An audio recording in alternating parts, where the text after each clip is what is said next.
In Dead by Daylight, there has been many changes to perks, and while behavior can giveth, behavior also loves to taketh away.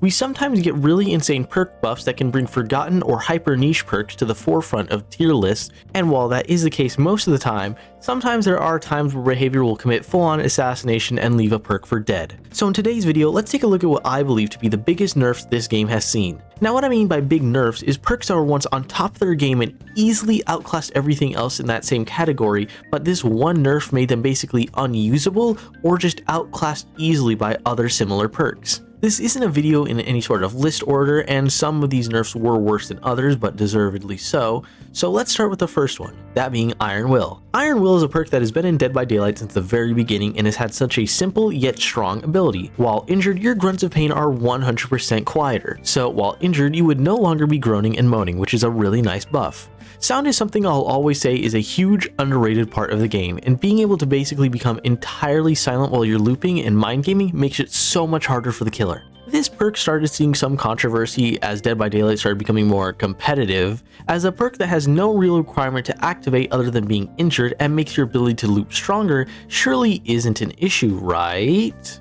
In most loops there are tall walls, so being able to go back and forth and mind game while being basically silent the entire time makes it much harder for the killer to actually read your mind games and tell where you're going. Then it also just in general makes it much harder for you to be found, since normally you can find survivors by just being near them and listening for their quiet grunts of pain even if they're crouching and standing still, but with Iron Will, they would just become entirely silent, so you wouldn't even be able to hear them if they're walking up right behind you because, again, 100% quieter. So eventually, in the big patch of 6.1.0, it was heavily nerfed. Now it would only reduce the grunts of pain by 75%, meaning that you are no longer mute, and it would no longer activate while you're exhausted. To say this killed the perk is a massive understatement, as basically every build in Dead by Daylight before this nerf had Iron Will in it. It was always something like Iron Will, Unbreakable, an exhaustion perk, and then Adrenaline, Borrowed Time back when that was good, something like that. But every build in Dead by Daylight typically has an exhaustion perk in it. Hold Dead Hard, Balanced Landing, Sprint Burst, Lithe, etc. These are all core perks of every loadout. As exhaustion perks are so essential and so good, they're basically the main thing that changes how you loop, so missing out on an exhaustion perk would just make you way easier to be killed. Now, however, if you'd like to use an exhaustion perk, you would have to lose out on using Iron Will, and with perks like Sprint Burst or Lithe, which can proc very easily in loops, it means that you wouldn't really even be able to save Iron Will anymore, unlike if you say had Dead Hard, which needs to be activated, or Made for This, which doesn't cause exhaustion.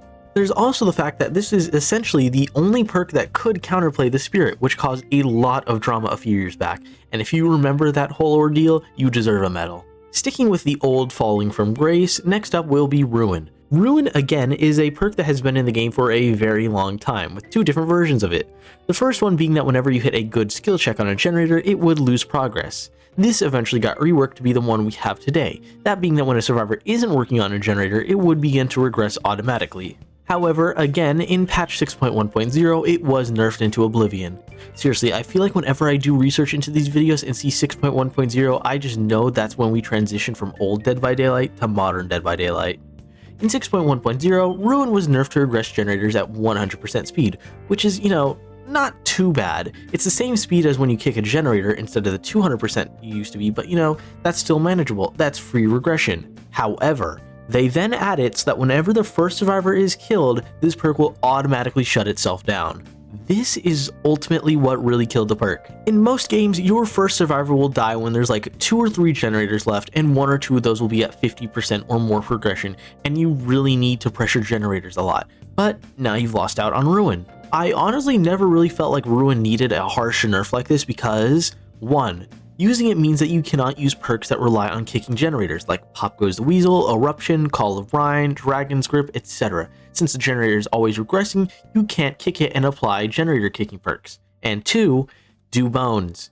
It's a hex perk, meaning that you can literally shut it down as soon as the match starts because you spawn right next to it. Was this a strong perk? Yes, 100%. But was it overpowered? No. If it was at, say, 100 to 150% regression speed, it would have been much better without making the perk shoot itself the second you get some pressure and deleting your own pressure.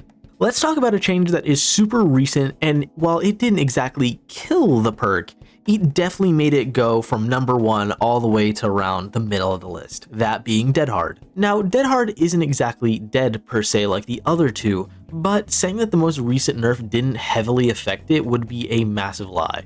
I did a video talking about Dead Hard, so I won't talk much about its past here, but post rework it was still in a very good state. Not as good as its first form, but still very good nonetheless. However, once they changed it so you can't use it unless you've been hooked, it completely changed the perk. Before, it used to be a Swiss Army knife of a perk doing basically everything you needed. Then it became a parry ability and would reward you with a big speed boost if you had good timing and predictions, and then now it's very, very hard to use. But now it has such a risky way to activate it, that being that you need to be hooked. Now again, this perk isn't dead. Judging by its stats, it still is commonly used. However, it is still a very detrimental nerf. For the longest time, Dead Hard used to be considered easily the best exhaustion perk in the game, no contest. It was either that or Sprint Burst, which were very, very closely contested together as which was truly the better exhaustion perk. But after this nerf, it honestly just became a tie between, Sprint Burst, Lithe, Balanced Landing, and then the newbie on the block made for this. So Dead Hard definitely fell from grace. Now, before we get into the biggest nerf in Dead by Daylight's entire history, let me quickly go over some honorable mentions. Decisive Strike. I'm planning to make this into a full video, but this perk getting only 3 seconds of stun just makes it an objectively inferior version of Off the Record in every way basically. Object of Obsession. While this perk didn't get a nerf per se, but rather a rework, the rework made the perk much harder to use, with it having an internal cooldown, and then again, why would you want a perk that would reveal your aura to the killer as well, when there's many perks that will just reveal the killer's aura itself? Like Alert, Wiretap, Dark Scent, etc., perks like those. Self-Care. This perk has just been a meme with Claudette's healing in the corner of the map, but it just seems like this perk gets nerfed over and over and over again. It's already a bad perk, we don't need to keep nerfing it. Generator Kicking perks. While all 3 of these perks were hit very hard, and deservedly so, I still think Overcharge was the biggest loser out of all of them. Needing to wait 30 seconds for their aggression to only become slightly better than Call of Brines, which activates instantly for 60 seconds and gives lingering info, just made Overcharge worse in 9 out of 10 scenarios. Lastly is probably the saddest nerf in the entire game's history that we can all agree on, and that is the Barbecue and Chili and We're Gonna Live Forever nerfs. The Bloodpoint nerf is still probably the worst change behavior has ever gone through, and I still pray that they revert this, but I know they never will, as they keep removing perks that give bonus blood points. These perks used to make it so you could get up to 100% extra blood points at the end of the match, and were just so good. I mean, these perks were already good in the first place, but getting basically double blood points for just playing the game was just amazing. Everyone loved these perks, but the blood point economy was getting ruined by them, I guess, so rest in peace 4 stacks of Barbecue and Chili. Gone but not forgotten. And finally, the last of the honorable mentions is the subscribe button. It's a shame that it got nerfed so hard that so many people aren't subscribing, but hey, hopefully you guys can buff this perk. Now getting on to the last perk. Finally, to say the best for last, is probably the biggest nerf any perk has ever seen in Dead by Daylight. A perk that was pretty decent at best and only actually good on a handful of killers getting nerfed into oblivion. That perk is Thanatophobia. This was a perk that was always pretty decent at best, but never really anything insane compared to other perks that give it a lot of slowdown, or just perks that straight up regress generators. Thanatophobia gives small amounts of action speed penalty per injured survivor and was always just an alright perk, considering stuff like Gift of Pain or Pentimento existed, which gives easier, bigger debuffs. This perk was truly only good on 2 killers out of Dead by Daylight's entire roster, that being the Legion and Plague. 2 killers who are known for their great ability to keep survivors injured. On every other killer, however, this perk wasn't exactly viable. Say a Doctor or Trapper or Pig won't exactly get a lot of value out of this perk because they're too slow and lack the ability to quickly chain together hits. So Behavior, in a genuinely smart move, decided to ever so slightly buff this perk so that it would be generally better off, making it more viable to run on killers who can't quickly chain together hits. This was only a literal buff of 0.5% every tier, meaning it would give you a grand total of 2%.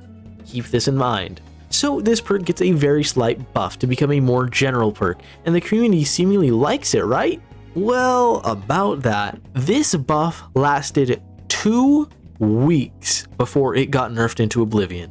It was nerfed to only give, instead of 5 or 5.5% a stack, a grand total of 2% per stack. And then when all 4 survivors are injured, do you get a further 12%, making it go back to the previous 20% slowdown. So where do I even begin? 2 weeks is probably the shortest time I have ever seen a perk last after getting a buff. The only other perk I can maybe think of is like Medal of Man, because that perk gets changed every 2 days.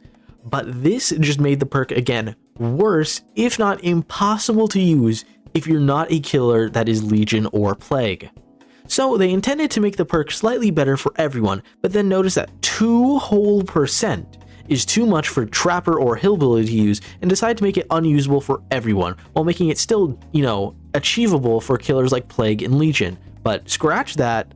Since all 4 survivors have to be injured to get the buff, that means that if one survivor is dead, this perk can't even be fully used anymore. Once the survivor dies, it basically shuts itself off just like Ruin. I just genuinely cannot even fathom this nerf in any sort of capacity. Do you know how much a 2% buff actually affects the game? 2% of the 90-second generator time is 1.8 seconds. Me saying this sentence is longer than the amount of the debuff gives. Like, they could have just reverted the perk back to its original state, but no, they just had to make it worse for everyone after giving it a 2% buff for 2 weeks.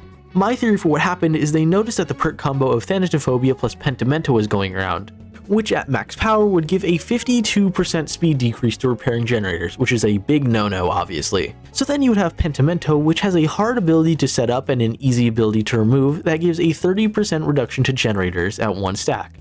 And then Thanatophobia gives on average about maybe 11 to 16.5% decrease to doing non-healing actions, because typically 2 or 3 maybe at most survivors are injured if you're not playing a, killer who can quickly get hit, something like that.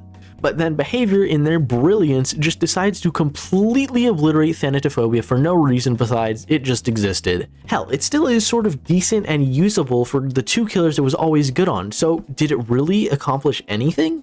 It literally is a case of 1 step forward, 2 steps back. I really am baffled at how anyone thought this was okay, because it just seems like a huge panic button over, again, a 1.8 second debuff. Just remember and think about this.